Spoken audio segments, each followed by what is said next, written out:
नमस्कार दोस्तों, target with PS Parihar channel में आपका स्वागत है। आइए शुरू करते हैं और देख लेते हैं कि आज के इस वीडियो में विद्यार्थी जीवन से संबंधित कौन-कौन सी सूचनाएं हैं। तो वीडियो को जल्दी से लाइक कर दें, शेयर कर दें।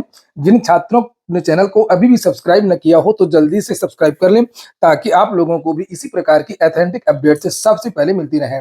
आगे बढ़ने से पहले एक सूचना है उन विद्यार्थियों के लिए जो विद्यार्थी किसी भी प्रतियोगी परीक्षा की तैयारी कर रहे हैं। वे सभी भर्ती टेक्स्ट बुक के इस बेस्ट ऑफर का लाभ ले सकते हैं जिसका नाम है दिवाली ऑफर। और ये ऑफर केवल 2 दिनों के लिए 20 और 21 अक्टूबर। इनका जो पास प्रो होता है इसकी कीमत कर दी गई है 351 रुपए। पास प्रो में इनकी प्लेटफॉर्म में जितने भी मॉक टेस्ट उपलब्ध हैं सभी मॉक टेस्ट आपको 1 साल के लिए मिल जाते हैं और 12 से अधिक भाषाओं में आपको मॉक टेस्ट मिलेंगे। इसी तरीके से इनका एक और पास होता है पास प्रो मैक्स, जिसमें आपको एचडी मटेरियल भी मिलता है और मॉक टेस्ट तो मिलते ही हैं। इसकी कीमत कर दी गई है मात्र 439 रुपए। तो इसकी लिंक मैंने डिस्क्रिप्शन बॉक्स और कमेंट बॉक्स दोनों जगह उपलब्ध करा दी है। आप लोग जाकर के इस ऑफर का लाभ ले सकते हैं। और चलिए अब शुरू करते हैं। सबसे पहले तो सभी लोगों को दीपावली की हार्दिक शुभकामनाएं। चलिए बात करते हैं सबसे पहले शिक्षा सेवा चयन आयोग की। लिखा है शिक्षा सेवा चयन आयोग से मांगी काल प्रणाली की पूरी रिपोर्ट हाईकोर्ट ने कल एक आदेश दिया है। लिखा कोर्ट ने शिक्षक भर्ती कार्य प्रणाली का उत्तर प्रदेश शिक्षक चयन आयोग से मांगा ब्यौरा। प्रयागराज निवासी ने रिक्त पदों को भरने की मांग कर दाखिल की है याचिका। रिक्त पदों की मांग की जा रही है। इलाहाबाद हाईकोर्ट ने उत्तर प्रदेश शिक्षक चयन आयोग से प्राथमिक, जूनियर, हाई स्कूल, इंटरमीडिएट और उच्च शिक्षा स्तर की भर्ती कार्य प्रणाली का ब्यौरा मांगा है।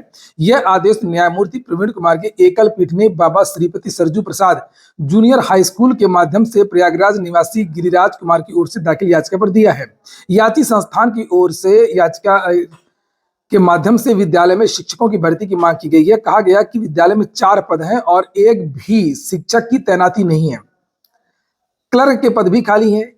इससे विद्यालय में शिक्षण कार्य प्रभावित हो रहा है। सुनवाई के दौरान स्थायी अधिवक्ता ने कोर्ट को बताया कि शिक्षकों के रिक्त पदों के संबंध में पहले परीक्षा आयोजित की गई थी, परिणाम घोषित किया गया था, पर मामला कोर्ट में विचाराधीन था। कोर्ट ने आयोग व स्थायी वकील को याचिका पर निर्देश लेने के लिए कहा है। साथ ही कोर्ट ने आयोग की अध्यक्ष को शिक्षकों के चयन के संबंध में आयोग के कामकाज का ब्यौरा भी प्रस्तुत करने का निर्देश दिया है। यह भी स्पष्ट करने को कहा है कि बेसिक शिक्षा अधिकारी को कानून के तहत शिक्षक या अन्य कर्मचारी के चयन और नियुक्ति की अनुमति का कोई अधिकार है या नहीं है। बीएससी भर्ती कर सकता है कि नहीं कर सकता है, अस्थायी रूप से या स्थायी रूप से। आगे लिखा है कि आयोग को शिक्षकों के चयन में अपनी कार्यप्रणाली और उन प्रावधानों का भी विवरण देना होगा जिनके तहत उन्हें सभी स्तरों पर शिक्षकों के चयन का अधिकार दिया गया है। किस तरीके से आप लोग भर्तियां करते हैं ये पूरा जो ब्यौरा है वो कोर्ट ने मांगा है। और इसमें एक और भी महत्वपूर्ण बात है कि ये देख सकते हैं, जिससे ये दूसरे समाचार पत्र में लिखा है, इसको लेकर के सरकारी वकील ने अदालत को बताया, ये देखिए, कि कक्षा 3 और 4 के पदों को अब डाइंग मृत कैडर घोषित कर दिया गया है। शिक्षकों के रिक्त पदों, इसमें पूरी तरीके से जानकारी अच्छी तरीके से नहीं दी गई है। डाइंग कैडर सीटी को घोषित किया गया, जो 6 से 8 के जो टीचर होते हैं उसको डाइंग कैडर घोषित किया गया। वहां पर कोई भर्तियां नहीं होती हैं। जूनियर में अशासकीय सहायता प्राप्त जो माध्यमिक विद्यालय है, बात उनकी मैं कर रहा हूं। लिखा है शिक्षकों के रिक्त पदों के लिए परीक्षा पहले आयोजित की गई थी। ये एडेड जूनियर भर्ती परिणाम भी घोषित हुआ था, लेकिन मामला न्यायालय में है। कोर्ट ने सरकारी पक्ष और स्थायी अधिवक्ता शैलेंद्र को रिट पूरी, देखिए नीचे जानकारी दी गई है। और अब ये जो है 28 अक्टूबर को इस केस की सुनवाई होगी, इसकी लिस्टिंग है। तो बात कोई भी हो, और लेकिन मामला यही है कि आप देख सकते हैं उत्तर प्रदेश में माध्यमिक जितने भी विद्यालय, चाहे वो माध्यमिक हो, चाहे जूनियर हो, चाहे जो भी हो, सभी विद्यालयों का बुरा हाल है। और जैसा इस विद्यालय में बताया गया कि 4 पद सृजित है लेकिन एक भी शिक्षक नहीं है, वही हाल ज्यादातर विद्यालयों का है।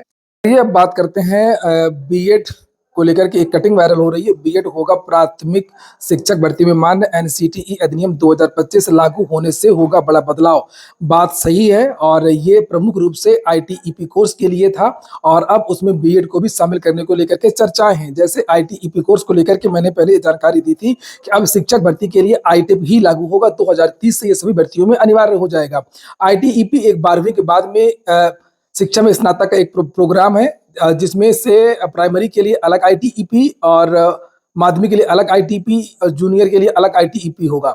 उसमें भी अगर जैसे मान लीजिए आपने माध्यमिक वाला आईटीईपी कोर्स कर लिया जो बीएड के लगभग समकक्ष रहता है, इसके साथ में अगर आपने 1 साल का ब्रिज कोर्स कर लिया तो आप लोग प्राइमरी के भी शिक्षक बन सकेंगे और माध्यमिक के और जूनियर के तो आप बनते ही हैं।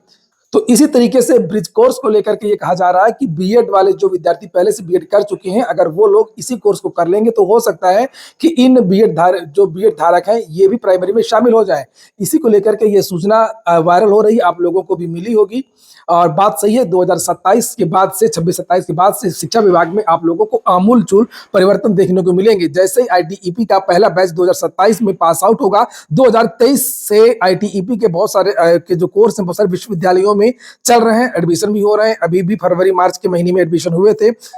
और यहाँ पर देख सकते हैं लिखा हुआ इसमें कि राष्ट्रीय अध्यापक शिक्षा परिषद एनसीटीई की ओर से प्रस्तावित अधिनियम 2025 में अब शिक्षा व्यवस्था में महत्वपूर्ण मोड़ लाने जा रहा है और एनसीटीई अधिनियम 2025 को संसद एवं विधि मंत्रालय की मंजूरी के बाद बीएड डिग्री धारक भी प्राथमिक शिक्षक भर्ती में शामिल हो सकेंगे, जो एक बड़ा परिवर्तन होगा। तो ऐसे नहीं शामिल होंगे, उस ब्रिज कोर्स को करने के बाद शामिल होंगे। अभी उसको लेकर के चर्चाएं चल रही हैं, संसद में अभी ये पारित नहीं हुआ, इसका प्रस्ताव बना करके भेजा गया है। लिखा कि अगर ये लागू हुआ तो क्या हुआ, इस अधिनियम के लागू होने के बाद में बीएड डिग्रीधारी को प्राथमिक शिक्षक भर्ती में मान्यता दे दी जाएगी और इस बदलाव के साथ में बीएड कर चुके करने वाले उम्मीदवार प्राथमिक शिक्षक भर्ती की प्रक्रिया में भाग लेने के योग्य हो जाएंगे। पहले डीएलएड ही केवल प्राइमरी के योग्य था। इसको लेकर के और भी बयान है यहाँ पर एनसीटी के अध्यक्ष पंकज अरोड़ा का। यह बदलाव बीएड डिग्री धारकों के लिए राहत लेकर के आएगा, चाहे वो 1 साल का या 2 साल का या 4 साल का कोर्स कर चुकी हो या कर रहे हो। मतलब वही ब्रिज कोर्स की यहाँ पर बात कर रही है, उनके लिए फायदा होगा, ये लिखा है।